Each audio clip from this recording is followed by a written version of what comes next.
Recovery in modern history. Let's not forget, during the midterms of 2022, many people, many of you all, some of you in this room, said that it was going to be a red wave, and that didn't happen. He defeated Big Pharma. We have seen historic low in crime in more than down to 50-year low.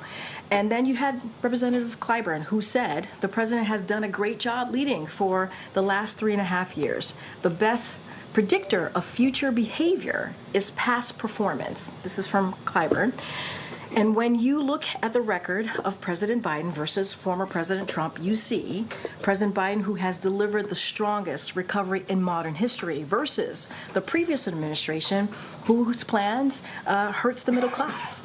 And President Biden, who is committed to protecting our fundamental freedoms, versus the former president, the previous administration, doing everything that they could, and they did, to overturn Roe v. Wade. And they are responsible for that. And that's coming from two people who are not just leaders in Congress, but also close to the president. I think part of the problem that Democrats are articulating is that it wasn't just that he had a cold, but rather he had, answers. He was trailing off. He didn't answer some questions in a sort of fulsome way. And speaking of Nancy Pelosi, one of the things that she recently said was that it was a legitimate question whether his performance was an episode or a condition. So I guess I wondered if there's been any consideration given to releasing a more robust set of medical records or something to show his mental acuity. So I will say this, look, and again, I get the question. It is a fair question to ask. We are not taking that away, and that's why the president certainly has spoken to this. As it relates to his medical records, we have been transparent. We have released thorough reports from his medical team every year since he's been in office. That is something that we have been pretty consistent about. As it relates to, something like a cognitive test, to the question that you're asking me about what the speaker, former speaker said. Obviously, she can speak for herself. His team, who has said, the medical team said it is not warranted in this case. We have put forward a thorough, transparent annual report on his health. So they have said that is not warranted. It is not necessary. Again, we understand. We're not taking away from what you all saw or what the American people saw. We understand. It was a bad night. It is not uncommon for incumbents to have a bad night on their first debate. And we are going to continue to do the work that we have been doing on behalf of the American people. I think the president's record certainly speaks for itself. Okay, Risha. Thank you, Karine. You just reminded us that President Biden had a cold on Thursday. What medications was he taking in the days or hours leading up to the debate? And I know that question has come in a couple of times to us. He was not taking any cold medication. Was he taking any medication that would have interfered with his He performance? was not taking any cold medication. That is what I can speak to. I've asked his doctor, and that's what he stated to us. After the debate, did the president get examined by a doctor, or did he get a neurological scan? A neurological scan? Look, what I can say is that, just to take a step back, it was a bad night. We understand that it was a bad night. And the president has spoken to this. And he understands that. And so I cannot speak to anything beyond what I just shared. The president has regular annual physicals that we release in a thorough report. We're going to continue to do that. I don't have anything else beyond that. So was the last time he was seen by a doctor then in February? I just don't have anything beyond that, beyond the question of a neurological exam. Okay, well, you continue to say it was just a bad night, but is there an explanation then for why it was so bad?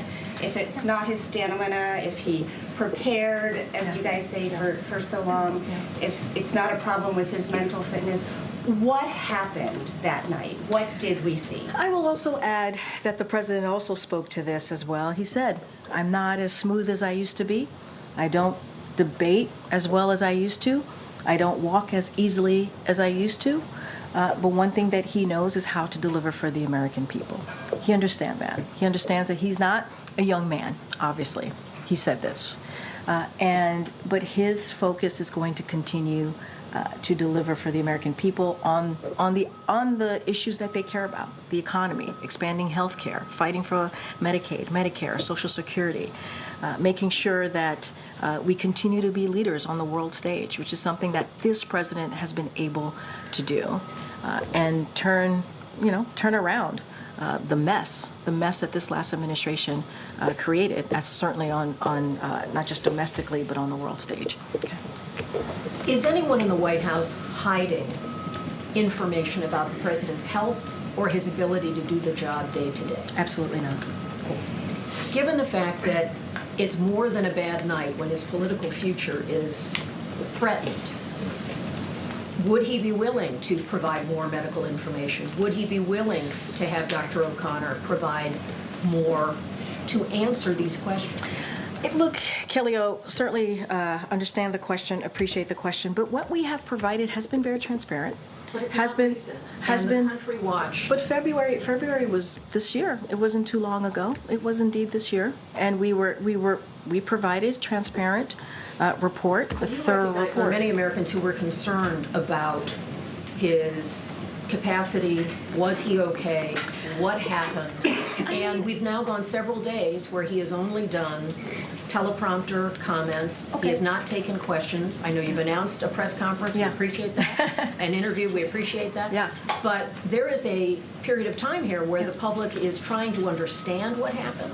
And the president could help to answer that by engaging with us in an unscripted way right now. So let me just say a couple of things. There's a couple of things that you said that I do want to address. Number one, less than an hour after the debate, he went and he engaged directly with the American people, right? He went to a watch party. He was in a room with hundreds of supporters who watched the debate. And when he walked in, they cheered him on. And he did a photo line with them for some time. Some of your colleagues had an opportunity to speak to these supporters. He did that. And that was something that he was able to do right after. And then we stopped at a Waffle House, as some of you all know, and spoke to a packed restaurant. So he spent some time there. Then the next day, he went to North Carolina, spoke in front of hundreds of supporters there who said, "We support you, Joe. We love you, Joe." And so he was able to do that. In those 2.5 days or so after the debate, he went to 4 states and engaged with supporters, engaged with American people, everyday people, heard directly from them. And let's not forget, when we landed in North Carolina, I think it was like 2 a.m. in the morning, he engaged with supporters there as well. So the president has been out there. He's been listening to supporters. It's something that he loves to do, not just supporters, but American people out there, everyday people who appreciate what he does, who wants to hear more from him, as you just stated, and got that opportunity to do just that. I think it matters that he's going to do an interview on Friday. I think it matters that he's going to go to Wisconsin and do that, right? Engage with everyday people. We're going to continue to do that. Nothing has changed in that regard. We're going to continue to be out there. He's going to be in Pennsylvania as well this weekend, as I just stated. And one more. We're reporting that Hunter Biden has been in some meetings with senior advisors. Why is the president's son involved? So a couple of things I saw that reporting as I was coming out, so a couple of things there. Look, the president, as you know, is very close to his family.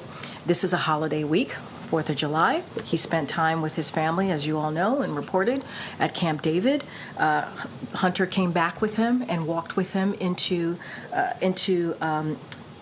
meeting, that speech prep, and he ended up spending time with his dad and his family that night. That is basically what happened. It is a week where there's going to be more family members who are going to come to the White House. I'm sure you'll see some of them on 4th of July. Many more are expected to be here. No issue with family being in the White House. The question, though, would be, is he participating in meetings with senior advisors? What I can say is that he came back with his dad from Camp David. He walked him into the speech prep, and he was in the room. That I can tell you, he was in the room. Anything else coming out of that reporting, I can't speak to, but I can say that, he's close to his family, which is not unusual. They were together at Camp David. They came back together. You're going to see a lot more family this week. Okay. Hey, Karine, I want to go back to that question that Pelosi raised earlier today. Sure. Pelosi said it's a legitimate question to ask if this is an episode or this is a condition. Which one is it? Well, what I can tell you is that he had a cold and a bad night. I would not see this as an episode. I would see this as what it was and what we believe it to be, which is it was a bad night. And he did, on top of that, he had a cold.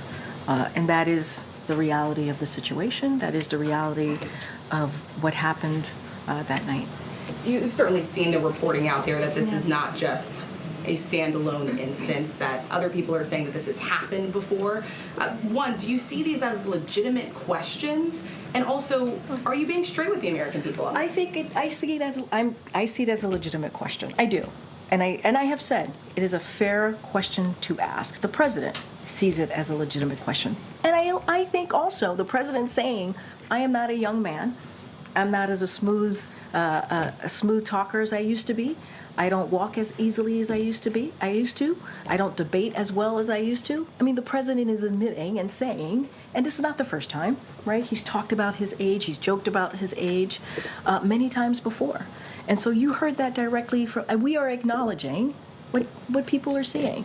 But we do believe this was in this instance, it was a bad night. Is he disabled? No, and let me finish with your colleague, please. And I know, but shouting out, come on, you know better. Come on. Just one final question. Immediately after the debate, we started to hear the concern from Democrats on Capitol Hill, calling it just flat out a disaster. Why didn't the president immediately personally reach out to leaders on Capitol Hill, like Leader Jeffries and Leader Schumer? Look, I can say this. Right after the debate, we were on a 2.5-day swing, 4 states. The president was out there hearing directly from the American people, engaging directly from the American people. Obviously, he respects the Democratic leadership. It is leadership there that has helped him deliver for the American people an unprecedented record on behalf of Americans across the country. So we appreciate them for obviously. But he was out there. He was out there directly with supporters, engaging with them, whether it was at a tarmac, whether it was at a rally, whether it was at a watch party or a fundraiser. And I think that's important to note too. And he was hearing from them. But at the same time, those leaders, Democratic leadership, was hearing from members of his team, high-level senior members of his team. It's not like we were silent. It's not like we were quiet. It's not like we were not engaging with them. We were. And now that the president's back at the White House, he's going to have some time to talk to these Democratic leadership on the phone. I mentioned Democratic governors. He's going to do it with leaders on the Hill as well. And that's important. And then he's going to go back out into the states, obviously, and talk to Americans there. So he's going to do both. What's his message going to be to the Democratic governors and Hill leaders when he talks to them? So I'm not going to get into a private conversation. We wanted to share these meetings. I know it was getting out there, it was floating out there, and I know it was, and we just wanted to confirm that that we were indeed having these conversations. But we normally, as you know, our posture is not to dive into private conversations. He'll have these conversations. I think they'll be important. They'll hear from him. He'll hear from them. But I also want to note that there is a regular engagement with whether it's Intergovernmental Affairs or the Office of Legislative Affairs, regular engagement from my colleagues here with governors, with mayors, and also obviously with congressional leaders. That is something that is a regular engagement. Obviously, the president himself will engage with them this week. Karine, does he still have a cold? He seemed to be clearing his throat a bit. He still has a at the cold. last event. Yes, I asked. He still has a cold. Okay, thank you. Yeah. Okay. Thanks, Karine. You've said a couple of times now that the White House has provided thorough medical records for the president. The White House released a 6-page summary back in February. I don't think that was a full accounting necessarily. And Dr. O'Connor, in that memo, described the president as, quote, a healthy, active, robust 81-year-old male who remains fit to successfully execute the duties of the presidency. I think that is clearly not what the majority of Americans are seeing. And we have a new poll from CBS News that says 72% of registered voters say the president does not have the mental and cognitive health to serve as president. So are you saying that the majority of Americans are misguided and that they just need to trust Dr. O'Connor and take him at his word? So a couple of things, and I want to say the president is feeling better, and you saw him last night, you saw him today, but he does indeed still have a cold. Look, I want to be very sensitive here, and I think it is important to be sensitive here. We understand how the American people are feeling. We get it. We do. And I do not want to take away from that. I'm not going to speak. I know that there was, you all did a poll, CNN did a poll. I'm not going to speak to every poll. I'm just not going to do that. And also, I'm constraints in doing that as we're heading into an election in November, as you know. What I will say is majority of Americans also support the work that the president has doing in a sense of his agenda and what he stands for, what he's been fighting for, whether it's reproductive rights, whether it's an economy that works for all. And that is something that the president is going to continue to do. And this is why we have said, and I have said this multiple times from here, is that's why the president acknowledges. We get it. We get what Americans are feeling. That's why he's acknowledging. He's not a young man. That's why he's acknowledging. He's a little slower than he used to be in walking and not as smooth as speaking. We get that. But we also want to make sure that we point to the successes that he's had, his record, and we want to continue to build on his unprecedented record. And I'm not going to discount what the American people see or feel.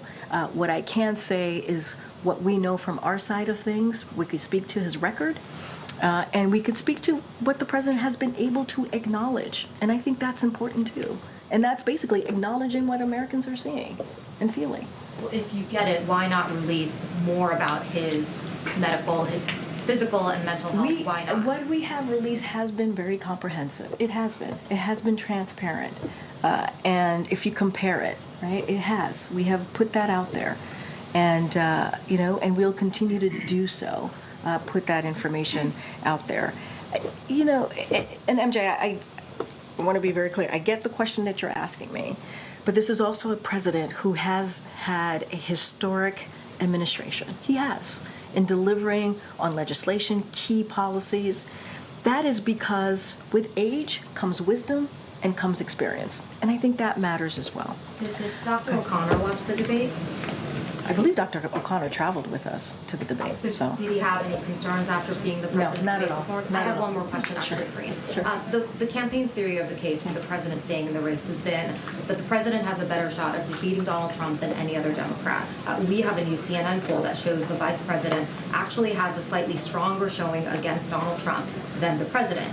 So how does the president explain not passing the baton to his own 59-year-old vice president given that kind of data? So look, as you know, I'm constrained to speaking directly to your poll, and I get it, and I hear the question. I got to be mindful. That is something for the campaign, as you started saying, what the campaign has laid out, their argument of the case. That is something for them to take up, and that is something for them to answer. What I can speak to is the president's record, what I can speak to, what he's been able to accomplish, and the things that he's been able to do and get done is actually in line with majority of Americans, and I think that's important too to note. And again, I will say, with age comes wisdom and experience, and that's certainly something that the president brings. Go ahead. Karine, we've seen some real anger expressed by donors and Democratic officials, sort of how you guys have handled the president, shielding him away from impromptu settings and denying, until last week that there had really been any age-related slippage. So I'm wondering if you guys have had a moment to reflect on that strategy, any regret over it, and if, what you would say to folks who think it's arrogant for there not to be either changes towards that strategy or with some of the personnel that are around the president. And you're talking about the strategy specifically about who's around the president? Is that what you're... Well, I think it's two parts, Yeah. right? One is a kind of small, concentrated group of aides that have been with the president for a very long time, and the other is sort of systematic decisions to shield the president from the impromptu moments that we've seen in previous administrations, whether it's press conferences or interviews or, just being out in public more frequently. I mean, look, a couple things there too. This year, the president has done more than 40 interviews. And unscripted, right? Those interviews are unscripted. He has done more than 500 gaggles, right? Of course, unscripted, talking directly to many of you. Oh, let me just finish. And so he enjoys doing that. He enjoys engaging with all of you. And we're going to continue making sure that happens. I will say this. Obviously, this is a president that was a senator for 36 years. He was a vice president, as you all know. I'm just repeating things that you all know, for 8 years. And so he has long time, advisors that have been here with him for a long time. I don't think that's unusual.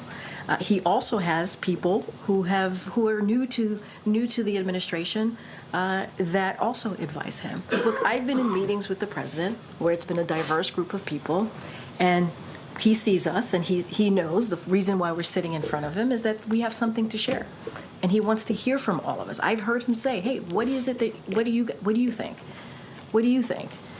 And so my experience has been that world is indeed open. And that he does get to hear from a diverse group of people. That has been my experience.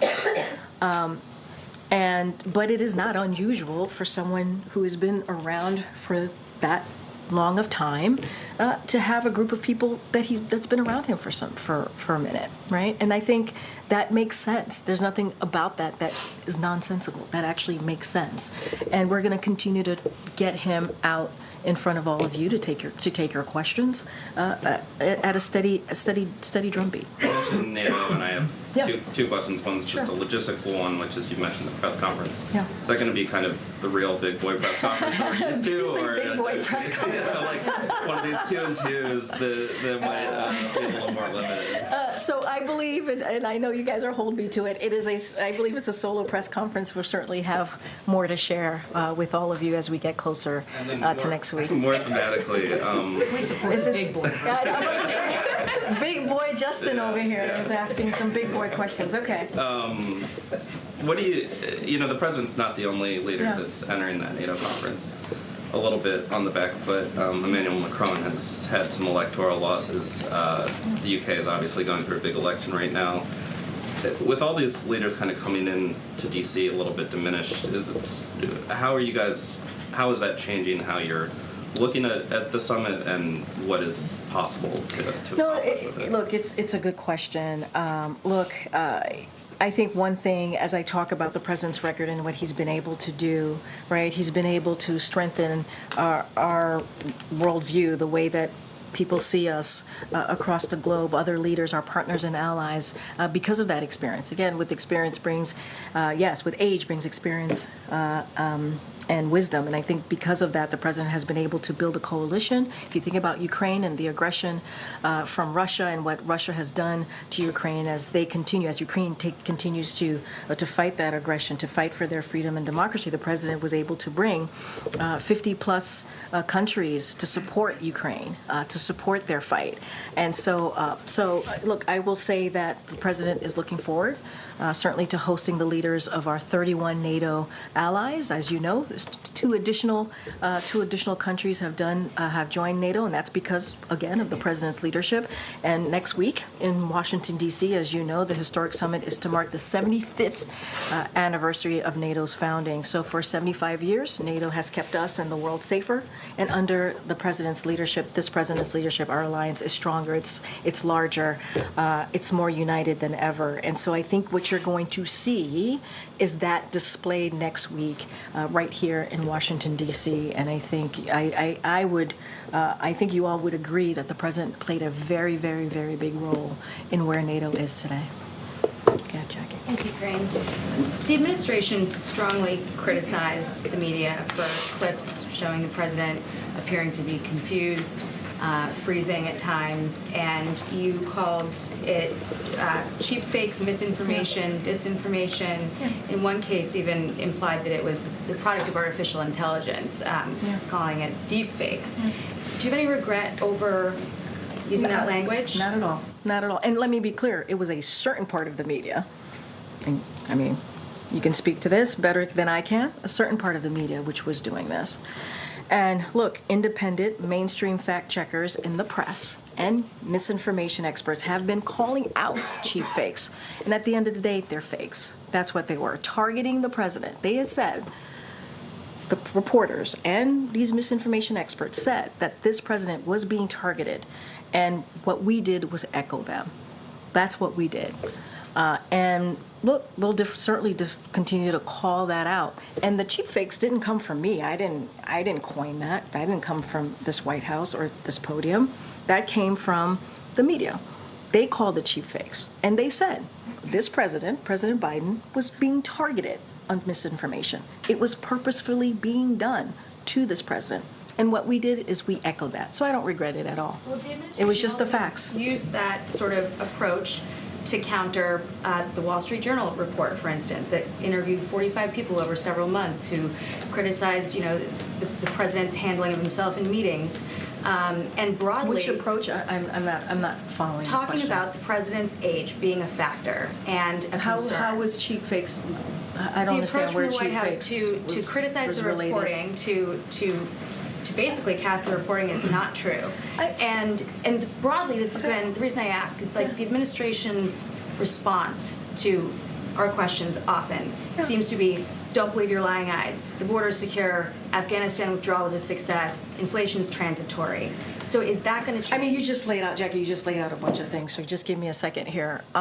First of all, I think this is a give and take, right? Even in this briefing room, we go back and forth. I go back and forth with you, with your colleagues, with everyone here. And I think we have a right to say if something we don't think is true or something we think we want to push back on. That is a right for us to do, just like you have a right to push me and say, actually, our sources or our reporting say this. I think it's a give and take. This is what makes what we do in this room almost every day. This is an exercise of democracy. This is an exercise of freedom of the press. That's what we're doing here. And I think if there's some reporting that we don't believe to be true, I think it's okay if we go back and forth and say, actually, we don't think that reporting is true. Right? And so I don't see anything wrong with that. That is what this is.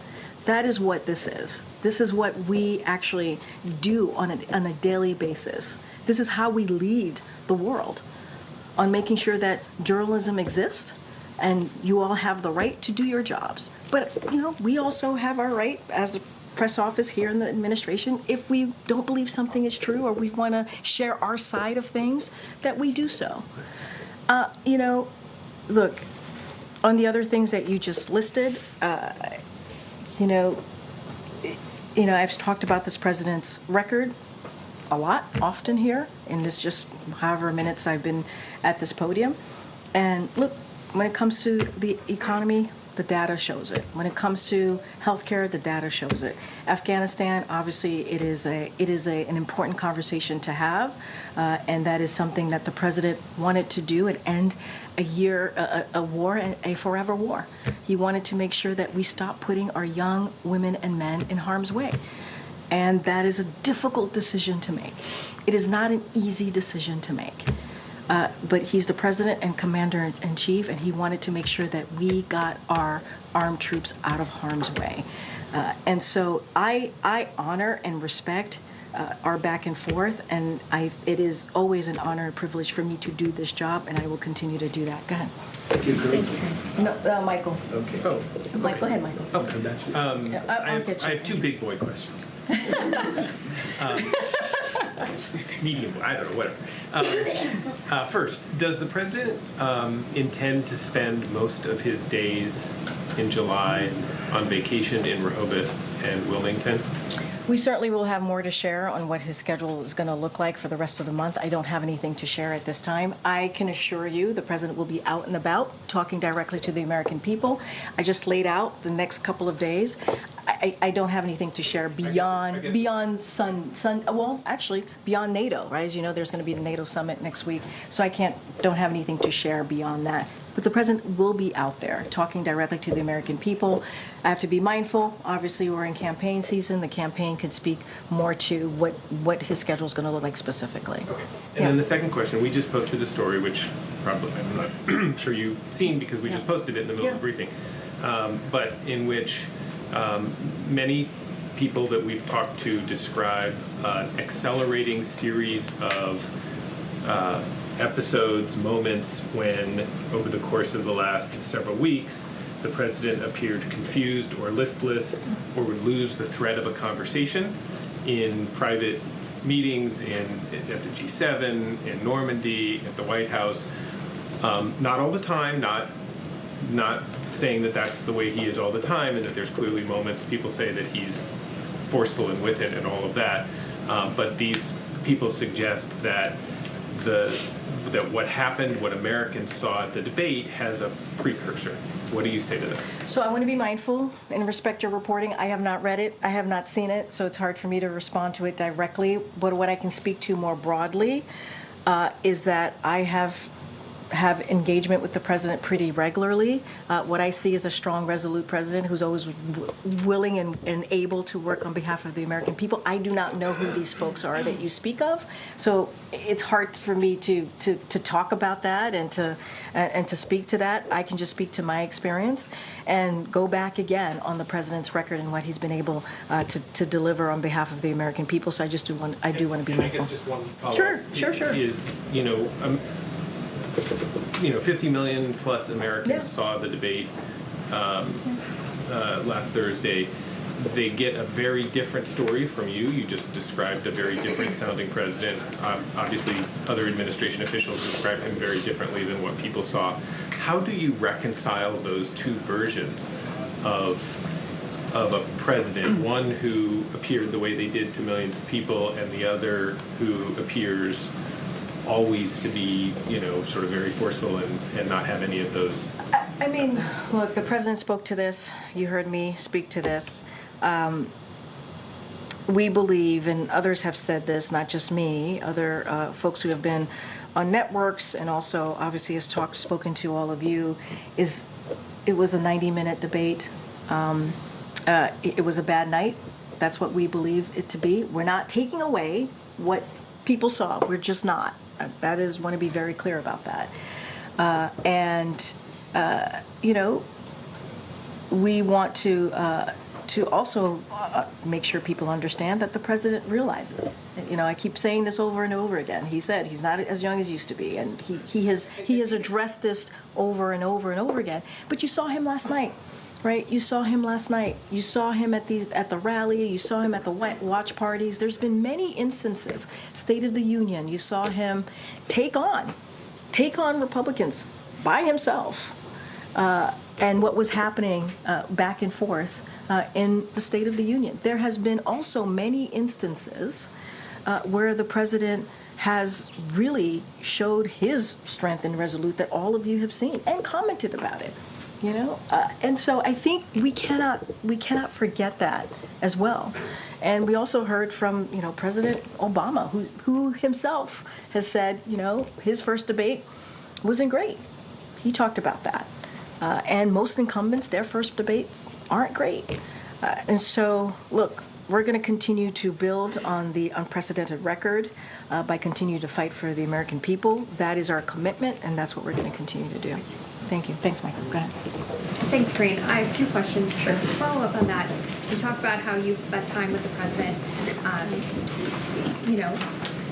When you're looking at the time you spent with him, have you ever seen the president have a bad night like we saw on the debate stage during your time here at the White House? No. So were you surprised by what you saw on the debate stage? I mean, look, I know that he had a cold. Many of you were reaching out to us, to my team and myself directly. You heard the hoarse voice. We were able to confirm he had a cold. He was under the weather, obviously. Look, we all have bad nights, right, or bad moments. It is not unusual. I just said there have been most incumbents, for their first debate. It doesn't go well. So it's not also unusual in that regard as well. So, look, we're going to move forward. That's what we want to do. We want to look forward. We just announced some engagement that the president's going to have. We announced, obviously, the interview at ABC and George Stephanopoulos. He's going to go to Wisconsin. He's going to go to Pennsylvania. We're going to have a press conference next week. We want to turn the page on this. And we want to turn the page for the American people as well, because we know that they need to see him out there. He's going to continue to be out there. He has been. And we understand how important that is. And so we're going to turn the page. We're going to get out there across the country. Americans are going to see him for themselves. And I think that's going to be very important as well. And has the president had a chance to speak one-on-one with Vice President Harris since the debate? I can't speak to any conversations that they've had, and so I'll just leave it at that. I don't have any readout of a conversation between the two of them. Okay. Thanks, Karine. So I've spoken to a lot of donors since the debate, and they want to know what exactly happened that night. So just to follow up on MJ's question, I know you said he hadn't taken any cold medication. Was there any other medication he had taken? That's what many of them are asking. No, I understand. I was asked about the cold medicine. I asked about the cold medicine. He was not taking any cold medicine, and I don't have anything beyond that. I don't have anything beyond that to share. And look, I've answered this question multiple times at this point. I don't have anything else to add beyond what I have shared with your colleagues here in the room. We really, truly want to turn the page on this. We really want to be able to get out there and speak directly to the American people, speak directly to you all, the president will. And I think that's important too. Look, and not forget what this president has been able to do the last 3.5 years. How he's been able to deliver. And there is a stark contrast in what this president has done and what Republicans in Congress are doing, right? He's trying to protect our rights as president. He's trying to protect our freedoms. He's trying to protect really important programs that matter to the American people. He wants to protect women's rights, Roe v. Wade. He wants to continue to build an economy that works for all. That's what we're going to focus on. And that's what Americans are going to hear, continue to hear from this president. Anything else, I think I've litigated this a lot already in this briefing room. I just don't have anything else to add. Go ahead, Andrew. Thank you, Karine. Two questions. Sure. You have repeatedly referred to the president's outing after the debate at the watch party, his remarks the next day in North Carolina, his appearances at fundraisers, his appearances this morning at the D.C. Emergency Operations Center. All those appearances were scripted events where he spoke from a most spoke from a teleprompter. I know, but you said all, but not all. Okay, well, if you're correcting me, they're most. They're scripted, spoken from a teleprompter. How are Americans supposed to get the sense that the president is fully engaged and capable and thinking off the cuff when he's reading from prepared remarks so often? And why can't he just come down here? The briefing room's 30 seconds away. Why can't he come down here and assure us and the American people that he's okay? And I have a follow-up. Okay. First of all, it wasn't all. It was when he was speaking in front of the audience, but it wasn't all. When you think about the tarmac, when you think about engaging at the Waffle House, when you think about engaging at the watch party and doing a very long rope line, and when he was at the tarmac, it was in the middle of the night, literally 2:00 at night. We all wanted to go to bed, but the president was certainly very focused and zeroed in on the American people who were out there, cheering him on and wanting to see him and take selfies and get a hug from this president. That's what you saw. And I don't know if you missed this, but I also shared that he has done more than 40 interviews this year alone, and we're going to continue that. He's going to do an interview with ABC, George Stephanopoulos, this week. Those were unscripted. He's done more than 500 gaggles. Those are unscripted, and we want to continue to do that. We do. We want to continue to do that. There's going to be a press conference next week, a NATO big boy press conference, as Justin has reminded us, next week. And so that's going to be important as well. And I have a follow-up. Sure. One of my colleagues behind me shouted a similar question to what I'm going to be asking you, but I think given what happened on Thursday, given the reporting in the New York Times and other outlets about the president's more frequent lapses, losing his train of thought, all of us saw what happened on Thursday where he simply could not form coherent answers to many or some, if you will, of the questions. and appeared to lapse into nonsensical answers at the end. We beat Medicare, for instance. I'm going to ask something delicate, and you may not like it. The president may not like to hear it if he's watching, but I think the American people need to get a yes or no answer on this. Does President Biden, at 81 years old, have Alzheimer's, any form of dementia, or degenerative illness that cause these sorts of lapses? And it's a yes or no question. And if you don't know, why don't you, as one of his senior staff members, know? I have an answer for you. Are you ready for it? Yes. It's a no. And I hope you're asking the other guy the same exact question. Okay. Go ahead.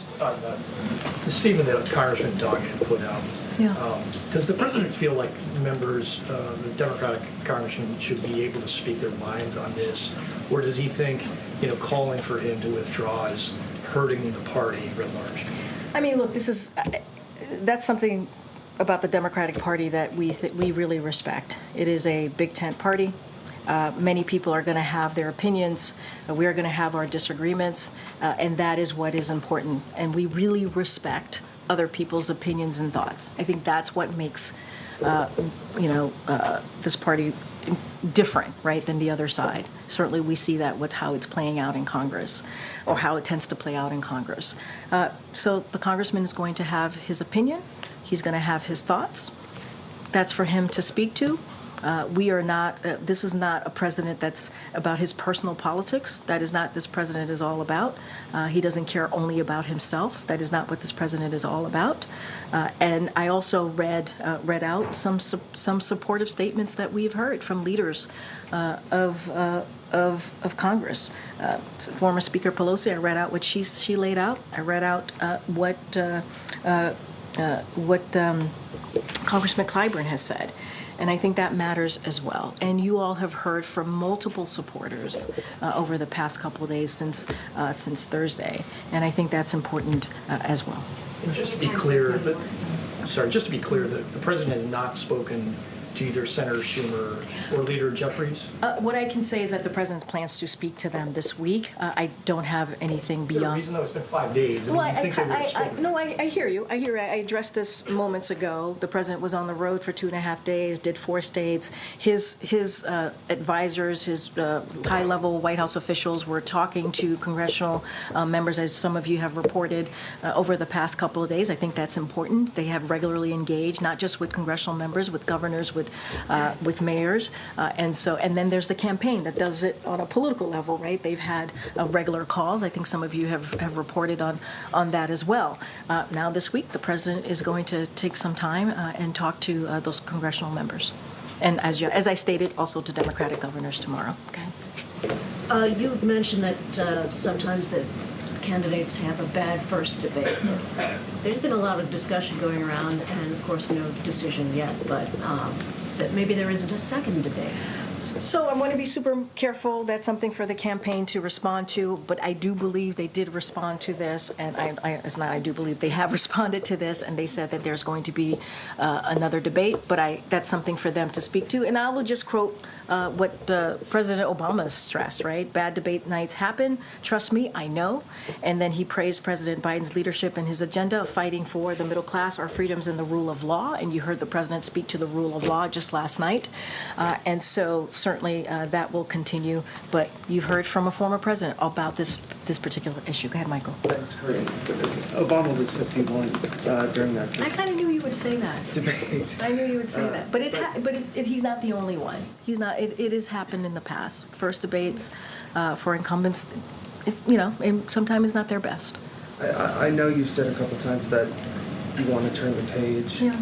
The issue, I think, the core issue here is that you can't turn the page on age. Yeah. Aging decline is a one-way street. Well, so right. At the end of the day, right. If these are the questions you're getting now, what are the questions you're going to be getting in 2 years or 3 years? I have thoughts about 2 or 3 years from now, but look, How can you or anyone say that you have confidence that he can be in this job at that time? Look, here's what I would say to that. We are not turning the page on age. That's not what we're doing. We understand. We get that, right? The president said, I am not a young man. He said that. We get that. We understand how the American people feel. What we want to continue to do is deliver for the American people. That's what we want to see. That's what the president wants to do. And that's the turning of page. Let's continue on the successes, on the unprecedented successes that this president has had. And on issues that majority of Americans care about, healthcare, economy, those are things that they care about. Democracy, freedom, fighting for the rights for women to make decisions on their bodies. That's what the president wants to continue to that's the turning of the page. But we get it. I'm not taking away from that. I don't want to do that. That is not, I do not want to walk off this podium and that's what you all think. We're not doing that. And the president doesn't want you all to do that. But he can do the job. He can. The question about what gives you confidence about 2 years from now or 3 years from now or 5 years? We believe that this is a president that is able to continue to deliver and build on the unprecedented success that he's been able to do. That's what we believe. We believe, and he believes it. And he is determined and committed to doing that. And Michael, and I think the thing too that's important is we have been able to do things that most modern presidents haven't been able to do, and that matters as well. I know you guys are trying to get me to look into the future, but what I can say to you is this is a president that is committed to doing that. I'm not sure anybody doubts that commitment. Yeah. I think the question is, given the performance, and I apologize. No, Michael's like, no, you take it. I mean, I just think the question, it's about the way we look at our elderly parents and grandparents. It's you maybe visit them once a year and you see troubling signs because you don't live in the same city perhaps, and the first question that you go to is I wonder if this is like a one-time thing or if it's something that has been happening for a longer time that we need to deal with. And the second question is You're going where are they going to be multiple times here. Where are they going to be in a year? Where are they going to be in 2 years? Do we need to put them in a home? All of the questions that go through that, and this is sort of the American people's version of that. I hear, and I hear you, and that's what I'm saying. Look, this is why the president goes through, medical examinations, right? And we release those medical examinations, right? We've done that the past couple of years. We're going to continue to do that. This is why we're going to go out there and continue to be out there and do interviews and talk to the American people. And at the end of the day, I got to be careful, right? Because we are in a campaign season. But the American people will see for themselves, right? And I just want to be super, super careful. But look, this is a president that has worked incredibly hard for the American people. And he, not just as president, as vice president, as a senator. And he is committed. And we cannot take away from the fact of his 3.5 years of leadership, what that has been able to do, what he's been able to get done.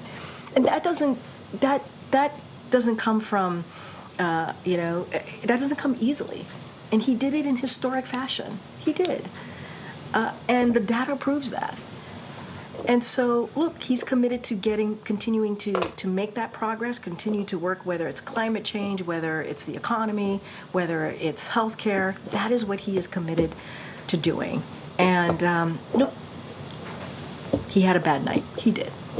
And we are admitting that, owning up to that. You heard the president speak to that, and I think that's important for the American people to hear from us and from him as well. I know I have to go. I'll be back tomorrow, but go ahead. Thanks, Karine. I just wanted to go back to the Representative Doggett's statement. Yeah. Part of his statement, he said that Biden staying in the race could kind of work against helping to save democracy. So I know you said it was a big tent party. People have their opinions, but how do you corral Democrats when there are members of the party who believe that about the president staying in the race?